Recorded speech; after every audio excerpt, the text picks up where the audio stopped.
Hello and welcome, dear friends, to the next episode of Midlife Chapters. So, one of the things that I was thinking about that we could talk about today is how to move through transitions with grace. And I know that this is something that is difficult to comprehend because we all have different definitions of grace and we are also on different parts of our journey. However, I thought that this would be a good time to talk about it since we have already talked about the pause before and the silence and how to move through that. And I think that January is a wonderful month to cultivate grace. And even if we have it, even if we think that we move through life with a lot of grace, maybe it is a good time or a good opportunity to also deepen our practice of grace. So let's begin by talking about the transitions itself and how this time in midlife these transitions are different from what we have done or have gone through previously in our lives. Now, previously, any transitions, whether it is a career transition that we have to do, or maybe a relationship one, or even a location transition. So anything that's shifting from a mode of life or a way of being into a different way of being, that's transition, right? And up till now, it's always associated with a lot of action, and that's completely normal because we have been in that state of our life when things just needed to happen at a very fast pace and things needed to move on. And oh, hello, Coco. My dog has come here to say hello. And and this transition in previously before our midlife, when we are either when we are young or even when we are 30s and 40s, it has a different quality to it. It is very active. It demands action from our end. It demands very rapid decision making, and that's all okay and all absolutely valid and fine, except that when we reach midlife, these transitions can seem a little bit harder because we are ourselves going through a lot of shifts in our body, especially if we are also women in midlife. So, as women in midlife, we tend to go through a lot of hormonal changes, a lot of body changes ourselves, and that has an effect on the way our mind behaves, on the way our emotions are. And these are all things that we have to acknowledge, we have to accept, we have to say this is a part of our journey, right? And therefore, transitions right now may feel a little more tender, may feel a bit more challenging than it has been before. And what midlife asks from us now is, during this transition phases, can we still maintain a sense of grace? Can we move through it in a way that is true for us? Because grace is not about elegance. It is not about doing anything perfectly. It really isn't. It is about going through something with as much integrity and authenticity as possible. And that can mean different things to different people because we all have our own truths. And thankfully, we also have our own personalities that we carry and our own goodness into the world. And grace just is asking of us if we can honor this, if we can honor our journey, honor us as being the unique, specific beings that we are, and if we can remain true to that in the face of all challenges. And that is what I mean when I say that midlife asks us to move through transitions with grace. A good point or a good question to ask if you are thinking about practicing this is, when a challenging situation does come up or when you are going through a transition, is to ask yourself, if you are moving through this particular phase or this transition without hardening. Because grace is all about softness.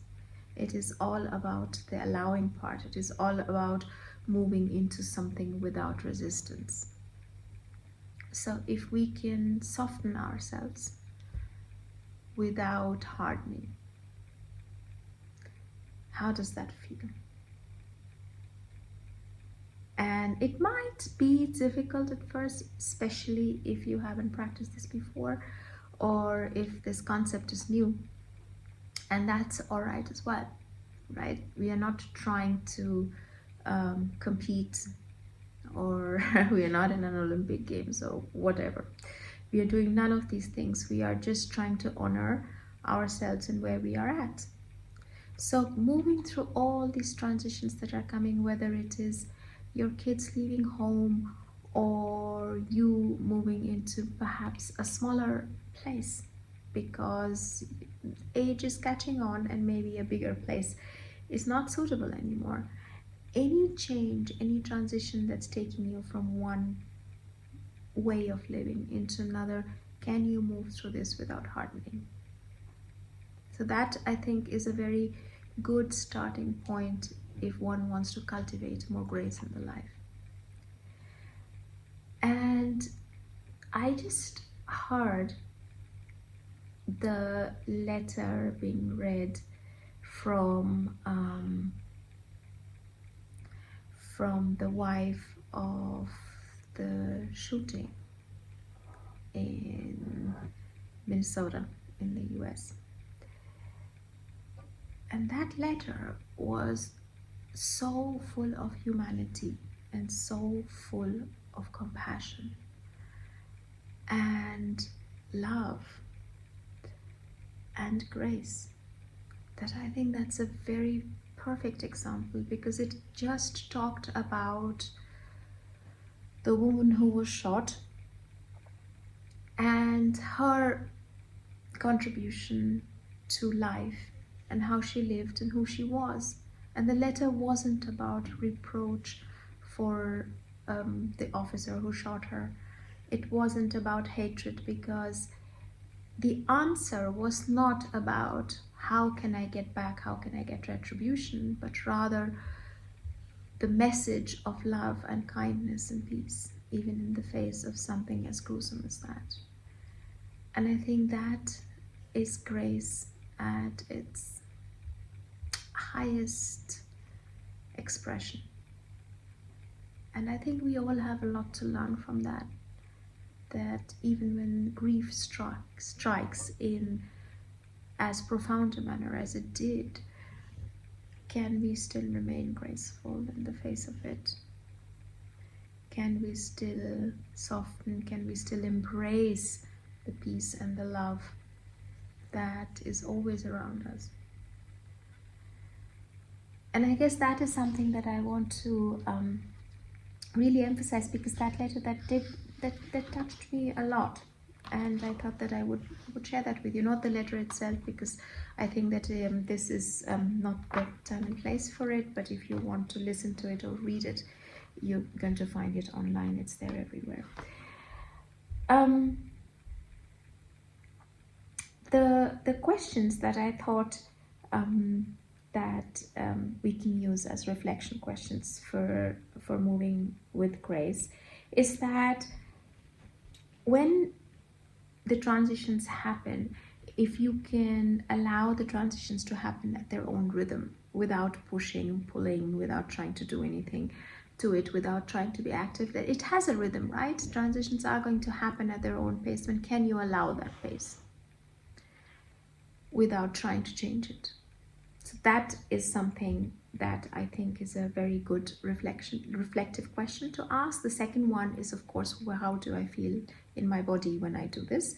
Because like I said, and I probably sound like a broken record by now, is that everything is going to be felt in your body, and your body is never going to lie. So learn to listen to your body. Yeah, and I guess once we start to practice this, to see this in this beautiful light, and to see our lives as being a part of this whole tapestry that's happening around, and feel the energy within us and also around us with grace. It has a ripple effect. It is going to translate forward, move forward, and we will see with time that it has an effect on ourselves. And I can see that, I can say that for myself through my own path that I have taken, and through my own practices. This does have a repercussion on the way I interact with others and how I go out into the world. Not to say that everything is always perfect. It isn't, and life is messy, and it is chaotic, and it is. But can I always bring myself back to this grounding feeling, that how am I moving through this? Am I allowing this? Am I going with softness?